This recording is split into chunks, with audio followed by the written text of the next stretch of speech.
Director McNeely will take some questions from the media. As I said before, please identify yourself. Thank you. Hi, my name is Jorge Guerrero with CDC. In your report, you mentioned the grassroots committee findings about, no more than a handful of 18, but it may have been up to like 30 death cases involving indigenous peoples, and they were concerned back then about racism. You're calling for 9. You had a limited number of cases you reviewed. Given the historical facts and reality of this and the institutional racism that you said was identified, how deep can or could this go? And I want to follow up too, but I'm just wondering, how deep could this be? We're going back 20 years and the same things were said back then. That's a really good question, so thank you. In the report, we made it clear, I recommended that there be a multidisciplinary committee established, and I've given you a sense of the makeup of that the committee. And I believe that should be up to that committee to determine how deep they're going to go. They're going to take a look at cases, those 9 cases I've recommended, plus the other cases that I reviewed, and there are many other cases. But I think that committee, that multidisciplinary committee, will be well placed to determine how far and how deep the review should go. How does what you found about the Thunder Bay Police in terms of the systemic racism you said you found compare to other police forces in Ontario?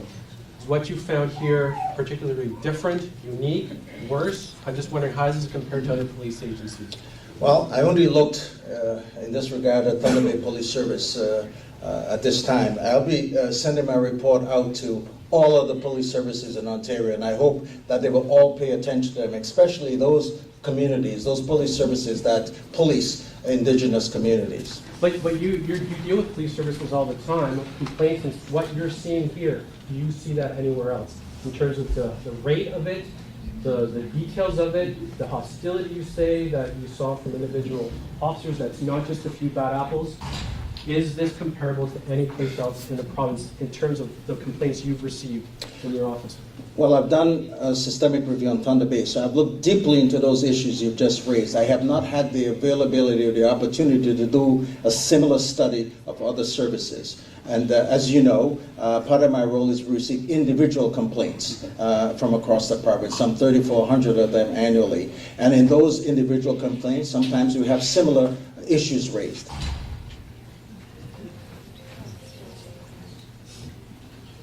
Out of Wawate News, they just elected Helena Reitberger from Fort William First Nation as the chair of the Police Board. Do you think that'll make much of a difference? I think it's a great move and a great opportunity for moving forward. I know Selena, and she's well experienced, she's highly motivated, and she cares about her Indigenous community and the Thunder Bay community at large. And so I think it's a very, very positive move. It is a great opportunity to build on the recommendations of my report on a go-forward basis. So I am hopeful that she will provide good leadership, not just to the board, but to the police service to enhance its relationship with the Thunder Bay Indigenous community. How about getting more Indigenous people on the board? Well, it's a great question. It may be best put to the government of the day, but I think it's a very positive move. Firstly, to have an Indigenous member on the board, and secondly, for her to be named the chair of the board. And I think it's positive, and hopefully that will propel others to want to become involved in policing at that level.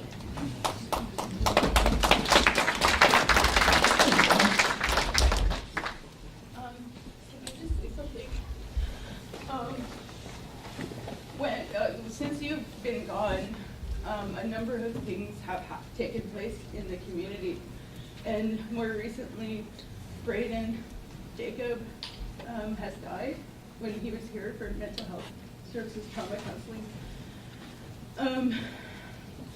And then there was an incident with a young girl who was assaulted by a police officer while strapped to a gurney while she was in distress. And the police issued a media release, and the language that they used I found really problematic, because they said that this officer is now receiving medical attention as if it was on an ongoing basis. You got mental issues? But potentially. I don't know, but what I found really problematic about the way that they positioned that is that Indigenous people are unclean as a general rule. And it was a microaggression, yes, but it was also something that an official authority with power and like an unfair distribution of power in their favor against the child. To me, I found it really problematic, but it also made me really angry, and I felt insulted as an Indigenous woman, as a person living in this community. And I don't think that it is fair or right that they continue to do this to our people. And I wanted to stop. Like and like my cousin was murdered here in June about 1.5 years ago, and no one's been charged in his killing. And I, like, as a family, we still struggle with that. And like the relationship between the investigating officers and my family is very fractured. They only talk to the father but not the mother, but they're not together. And when you have a death of a child, even an adult child in a family, I mean, like it causes more strains. And so like the way that my family is treated, like even in the context of that investigation, is unequal. And the mother can't come to Thunder Bay. She's on my reserve. She gets panic attacks, like she hyperventilates. She has to be on medication just to come into this city because this city represents death and fear and hate. And it's very real for her. And I don't think people realize enough how fucking serious this situation is. Well, we know Are there timelines for all of these deliverables? What kind of, like, is there a mechanism to enforce them? Is there a way to issue sanctions against them if they don't do what they were asked to do? And if they don't do it well, how do we get protection from them? Because they have lots of protections, but we don't. So firstly, I wanted to say that we're sorry for your and your family loss, and also the other incidents you have raised are of concern and needs to be looked at and taken seriously, and I am hopeful that that will be done. My recommendations is a great opportunity to try to move forward in this regard. My recommendations are specifically geared to and addresses the issues that this young lady has raised today, and how the service and how the indigenous community could start to move forward, how they can start to have acknowledgements, and how they can start on a reconciliation path to move forward, so that concerns as the ones expressed and the views and the hurt that people experience through these processes will somehow be eradicated or reduced. So that's the thrust of the recommendations we have made in this report. Look, I've indicated in the report that I expect and I'm hopeful that the chief and her service and the board, and the chief is here, that they would immediately go about implementing the recommendations in my report, because that is the start of moving forward. That is the start of acknowledgement, and that is the start of reconciliation. I'm hoping that would happen. I've asked for reports back. I've set some timelines, and I will be looking at it. And I intend to publish responses or lack of responses. I'm going to be positive, and I say I will get responses. I anticipate that the chief will do the right thing, and the right thing is implementing the recommendations, those 44 recommendations we've made in the report. So I'm looking forward to that. Are there any more questions from the media? Media? Over there. Media? Your report did touch on social media and formal and traditional media a little bit. Would you like to expand on your thoughts of the media and the public's response when Indigenous deaths happen in the city? Well, we touched on it because, social media is a factor now in our society. We live by media, so information and news and occurrences moves around very quickly as opposed to how it did in the past. So I encourage the use of social media. I encourage it to bring information and attention to the powers to be. I encourage young people to use it to think positively so we can move forward and to address the issues that we're talking about here today, but in a positive way, so that social media can in fact and should in fact be used very positively to make life better, lives better for all of us. Do you find the reactions of both social media and traditional media to be abnormal or different from other places when these types of things happen? I can't say I find that. I think every community has its different way of communicating issues, and I think social media is being used more effectively in some areas than the traditional media. But I think in a combined way, we're getting the messages, we're getting the information, and hopefully that will lead us to want to do something to make it right. Any other media? I'll hand over my questions to the lady. Back here. Hi, Sorry, media? From Net News Ledger. Thunder Bay Police and the City of Thunder Bay have put some projects together, the Walk a Mile project and other issues. When the Thunder Bay Police were at the Walk a Mile project for training, it created some hassles and problems. Do you feel in your investigation that the Thunder Bay Police have taken the issues seriously as they could? And do you feel that they're now going to take it more seriously? Well, I'm hoping now that everything we've done today and said today and all my recommendations will be taken extremely seriously. We've spent 2 years doing this work and making those recommendations in a very careful manner for an organization like the Thunder Bay Police Service and the Indigenous community to move forward. In regards to the initiatives being undertaken, I know that the Chief is undertaking a number of initiatives, and that's quite positive. As I've indicated, I encourage it. And I encourage more inclusiveness with the Indigenous community from cultural understandings and competencies on a go-forward basis. So Walk a Mile was just one of those things. There were some hiccups in it, but that happens, and it makes us go back and regroup and come back and be stronger in regards to how we can bring about teachings and learnings so that issues of differential treatment of racism are moved away. Now, you spoke about timelines. What kind of timelines are you looking at? Are you looking at quarterly reviews, semi-annual reviews? What can you share with us? Well, I've asked in the report, I've indicated that I like some feedback in 6 months. I've also indicated about 1 year, and it's something I'm going to be monitoring, as I've indicated. I think the issues in Thunder Bay needs to be addressed, and it needs to be addressed urgently. And I'm going to want to keep involved to assist in that urgent way that these matters should be addressed and dealt with. So my timelines are laid out in my report, and I'm going to adhere to those, and I hope and expect that the Chief and the service will do so also. Chimigwich. Hi, bonjour. Meneer Doe, ben de one kwijt aan check wanneer ik kwijt dus in de kast moest doen. Bezig met dit. Hoe gaat het daar kwijt? My name is Erin Bottle. I'm first degree midday. I am a community urban Aboriginal grassroots representative. I was hired by NAN last year as a temporary police brutality coordinator.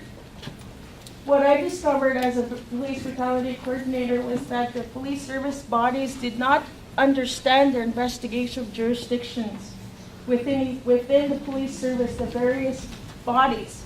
When we have a rape case or it is bucked off to Shabbat Askew or APS, and they have to bring it back to Thunder Bay Police.